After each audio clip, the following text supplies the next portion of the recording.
am writing this under an appreciable mental strain, since by tonight I shall be no more.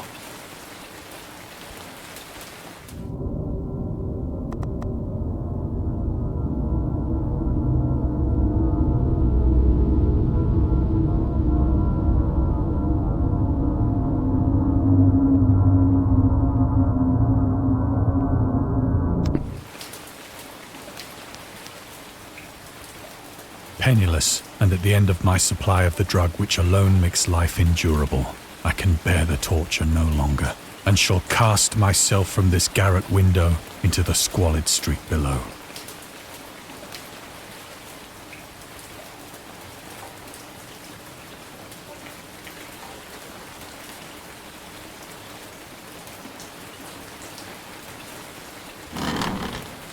Do not think from my slavery to morphine that I am a weakling or a degenerate.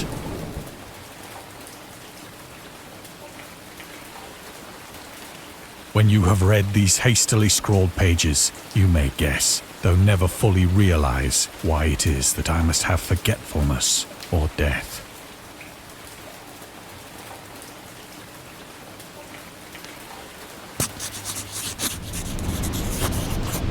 It was in one of the most open and least frequented parts of the broad Pacific that the packet of which I was supercargo fell a victim to the German sea raider.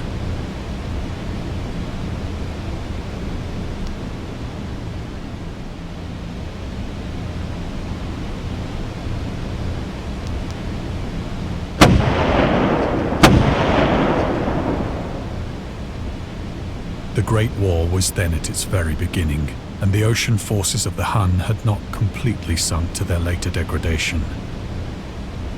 So that our vessel was made a legitimate prize, whilst we of her crew were treated with all the fairness and consideration due us as naval prisoners.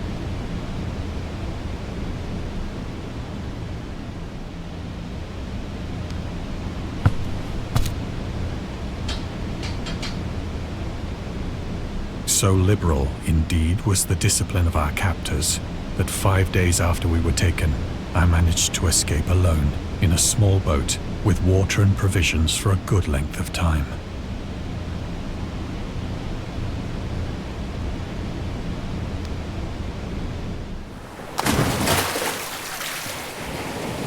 When I finally found myself adrift and free, I had but little idea of my surroundings. Never a competent navigator, I could only guess vaguely by the sun and stars that I was somewhat south of the equator. Of the longitude, I knew nothing, and no island or coastline was in sight.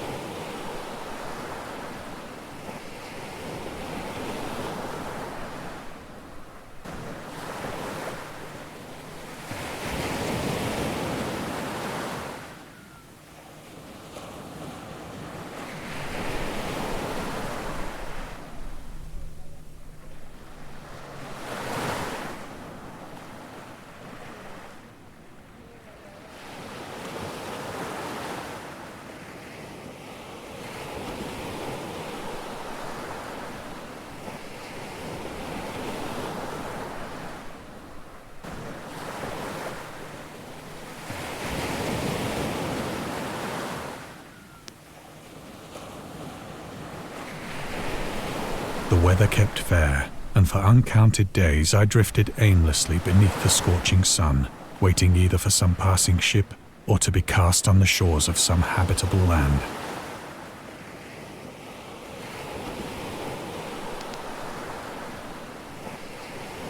But neither ship nor land appeared, and I began to despair in my solitude upon the heaving vastness of unbroken blue. The change happened whilst I slept. Its details I shall never know, for my slumber, though troubled and dream-infested, was continuous.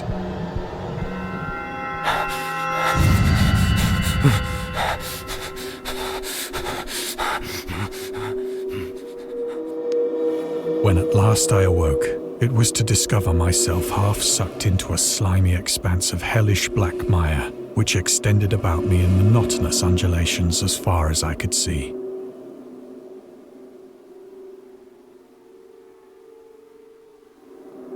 and in which my boat lay grounded some distance away.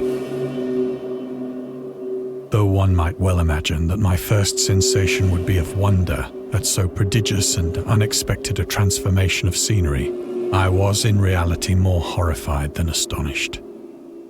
For there was in the air and in the rotting soil a sinister quality which chilled me to the very core.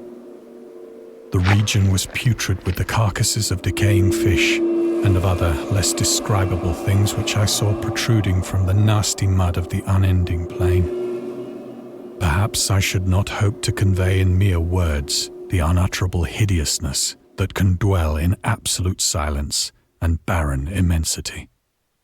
There was nothing within hearing and nothing in sight save a vast reach of black slime. Yet the very completeness of the stillness and the homogeneity of the landscape oppressed me with a nauseating fear. The sun was blazing down from a sky which seemed to me almost black in its cloudless cruelty, as though reflecting the inky marsh beneath my feet.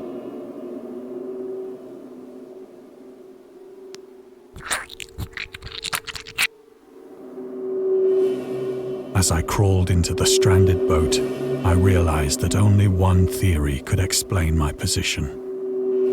Through some unprecedented volcanic upheaval, a portion of the ocean floor must have been thrown to the surface, exposing regions for which innumerable millions of years had lain hidden under unfathomable watery depths.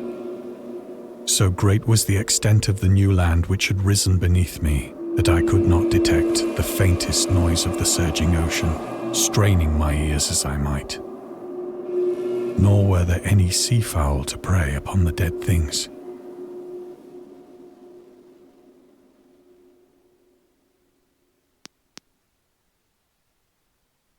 For several hours I sat thinking or brooding in the boat, which lay upon its side and afforded a slight shade as the sun moved across the heavens. As the day progressed, the ground lost some of its stickiness and seemed likely to dry sufficiently for traveling purposes in a short time. That night I slept but little, and the next day I made for myself a pack containing food and water, preparatory to an overland journey in search of the vanished sea and possible rescue.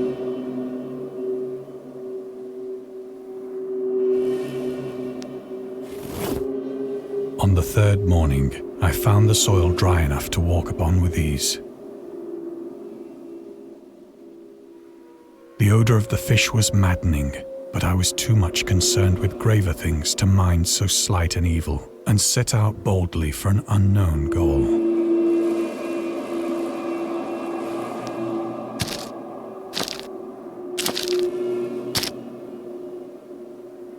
All day I forged steadily westward, guided by a faraway hummock which rose higher than any other elevation on the rolling desert.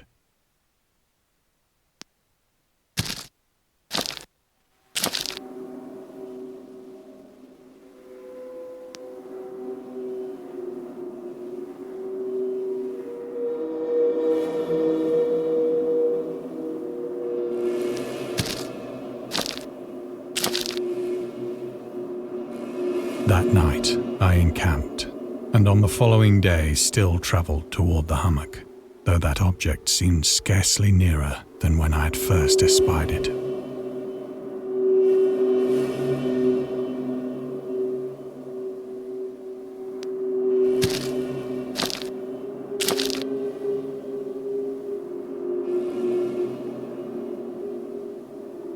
By the fourth evening, I attained the base of the mound, which turned out to be much higher than it had appeared from a distance. An intervening valley setting it out in sharper relief from the general surface. Too weary to ascend, I slept in the shadow of the hill. I know not why my dreams were so wild that night, but ere the waning and fantastically gibbous moon had risen far above the eastern plain, I was awake in a cold perspiration, determined to sleep no more. Such visions as I had experienced were too much for me to endure again. And in the glow of the moon I saw how unwise I had been to travel by day. Without the glare of the parching sun, my journey would have cost me less energy. Indeed, I now felt quite able to perform the ascent which had deterred me at sunset. Picking up my pack, I started for the crest of the eminence.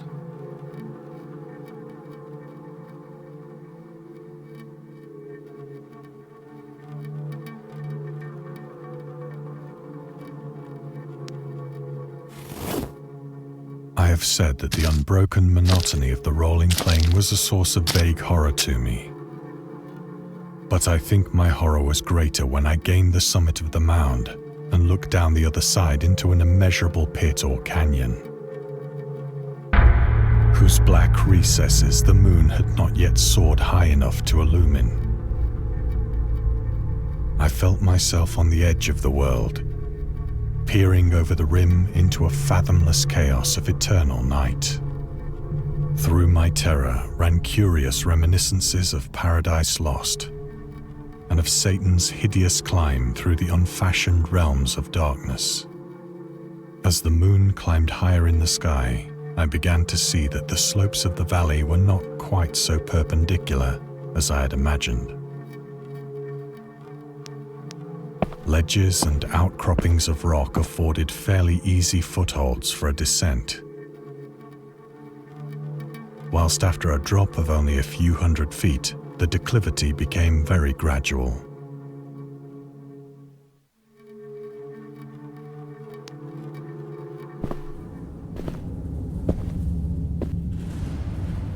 Urged on by an impulse which I cannot definitely analyze, I scrambled with difficulty down the rocks and stood on the gentler slope beneath, gazing into the Stygian deeps where no light had yet penetrated. All at once, my attention was captured by a vast and singular object on the opposite slope, which rose steeply about 100 yards ahead of me. An object that gleamed whitely in the newly bestowed rays of the ascending moon.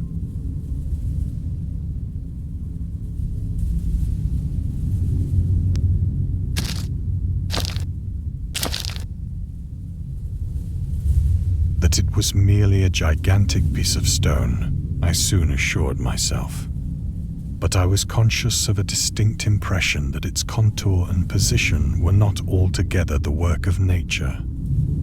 A closer scrutiny filled me with sensations I cannot express.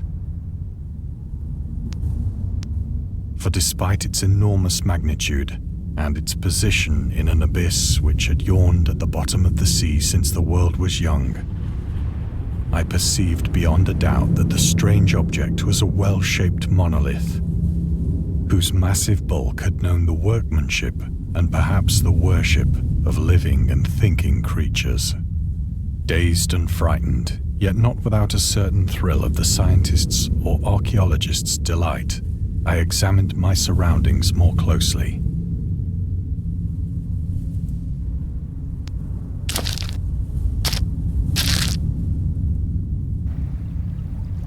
The moon, now near the zenith, shone weirdly and vividly above the towering steeps that hemmed in the chasm, and revealed the fact that a far-flung body of water flowed at the bottom, winding out of sight in both directions and almost lapping my feet as I stood on the slope.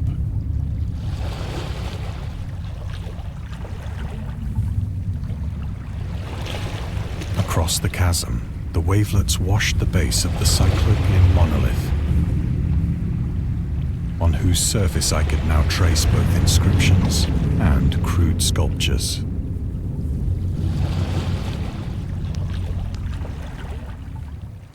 The writing was in a system of hieroglyphics unknown to me and unlike anything I'd ever seen in books, consisting for the most part of conventionalized aquatic symbols such as fishes, eels, octopi, crustaceans, mollusks, whales, and the like. Several characters obviously represented marine things which are unknown to the modern world. But but whose decomposing forms I had observed on the ocean-risen plain.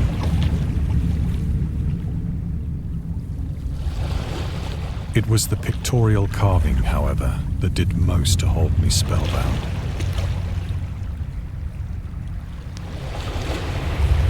Plainly visible across the intervening water on account of their enormous size were an array of bas-reliefs whose subjects would have excited the envy of a doré. I think that these things were supposed to depict men, at least a certain sort of men, though the creatures were shown disporting like fishes in the waters of some marine grotto, or paying homage at some monolithic shrine which appeared to be under the waves as well. Of their faces and forms I dare not speak in detail, for the mere remembrance makes me grow faint. Grotesque beyond the imagination of a Poe or a Bulwer.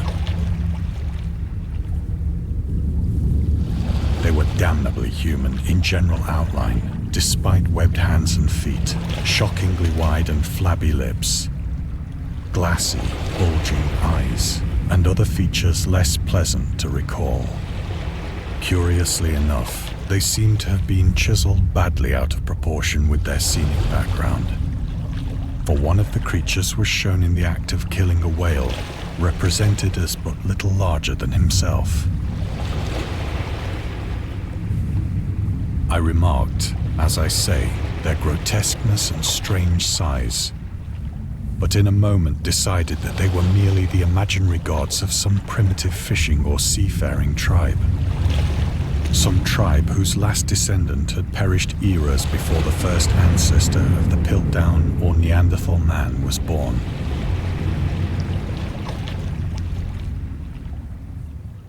Awestruck at this unexpected glimpse into a past beyond the conception of the most daring anthropologist, I stood musing whilst the moon cast queer reflections on the silent channel before me. Then, suddenly, I saw it. With only a slight churning to mark its rise to the surface, the thing slid into view above the dark waters.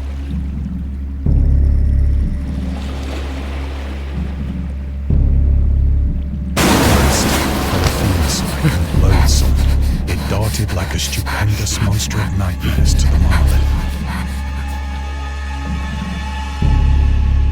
about which it flung its gigantic scaly arms, the while it bowed its hideous head and gave vent to certain measured sounds.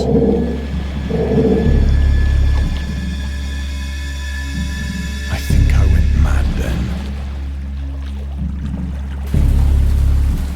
Of my frantic ascent of the slope and cliff, and of my delirious journey back to the stranded boat, I remember.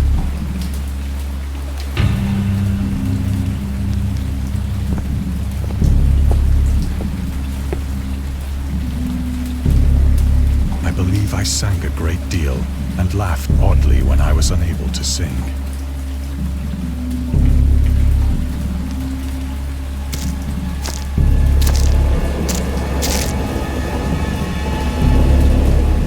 Indistinct recollections of a great storm sometime after I reached the boat.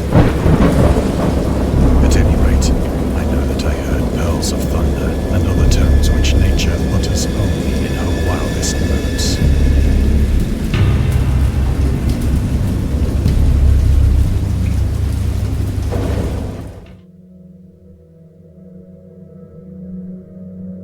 When I came out of the shadows, I was in a San Francisco hospital, brought thither by the captain of the American ship which had picked up my boat in mid-ocean.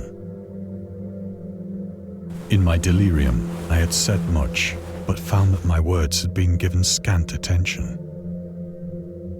Of any land upheaval in the Pacific, my rescuers knew nothing. Nor did I deem it necessary to insist upon a thing which I knew they could not believe.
Once I sought out a celebrated ethnologist and amused him with peculiar questions regarding the ancient Philistine legend of Dagon, the fish god.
But soon perceiving that he was hopelessly conventional, I did not press my inquiries.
It is at night, especially when the moon is gibbous and waning, that I see the thing.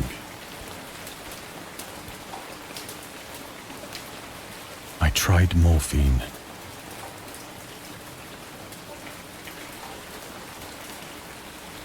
But the drug has given only transient surcease and has drawn me into its clutches as a hopeless slave.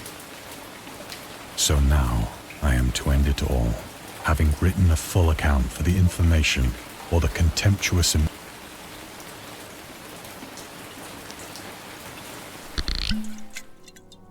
Often, I ask myself if it could not all have been a pure phantasm. A mere freak of fever as I lay sun-stricken and raving in the open boat after my escape from the German man-of-war. This I ask myself, but ever does there come before me a hideously vivid vision in reply. I cannot think of the deep sea without shuddering at the nameless things that may at this very moment be crawling and floundering on its slimy bed, worshipping their ancient stone idols and carving their own detestable likenesses on submarine obelisks of water-soaked granite. I dream of a day when they may rise above the billows to drag down into their reeking talons the remnants of puny, war-exhausted mankind. Of a day when the land shall sink and the dark ocean shall ascend amidst universal pandemonium.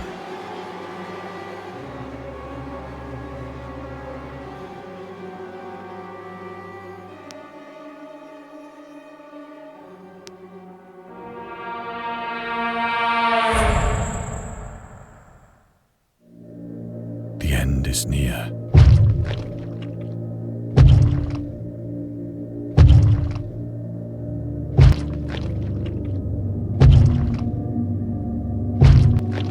I hear a noise at the door, as of some immense slippery body.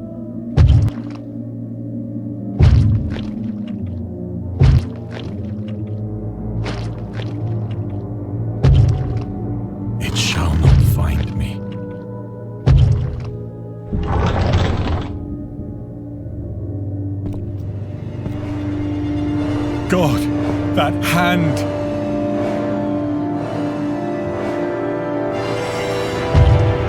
The window!